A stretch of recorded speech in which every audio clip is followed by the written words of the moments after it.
In a highly anticipated and controversial statement, Howard Webb, the current Chief Refereeing Officer of the Professional Game Match Officials Limited, PGMOL, has finally broken his silence on one of the most shocking VAR offside decisions that left fans and players alike in disbelief. The decision in question took place during a high-stakes Premier League match, igniting a firestorm of debate about the accuracy and transparency of video assistant referee technology. The incident unfolded late in the game, with a goal being disallowed for offside after a review by the VAR. The decision left both the players and the fans in a state of confusion, particularly as the on-field officials had initially ruled the goal as legitimate.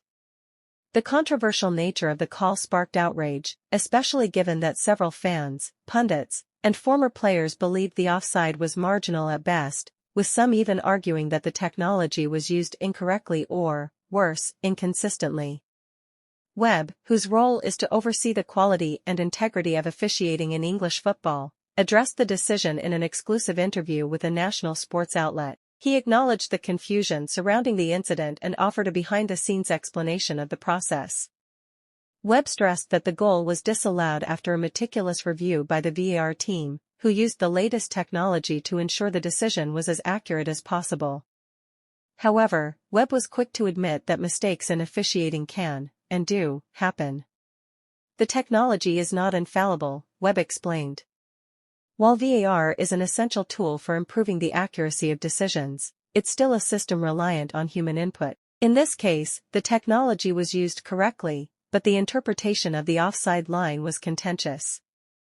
It's a decision that has sparked a wider conversation about how we can continue to refine our processes to ensure greater transparency and fairness.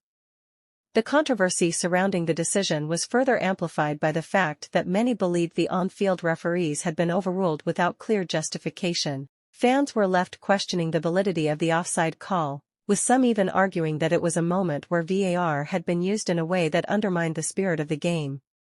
For many supporters, the lack of clear communication from the officials only heightened their frustrations. As the chief refereeing officer, Webb also addressed the issue of communication, an area that has been a recurring topic of debate since the introduction of VAR. He acknowledged that there needs to be a better way to explain decisions to fans in real time, rather than relying solely on post-match analysis. "We understand the need for transparency," he said. "We're constantly working on ways to improve how we communicate decisions, and that includes exploring new methods of making the process clearer to the public."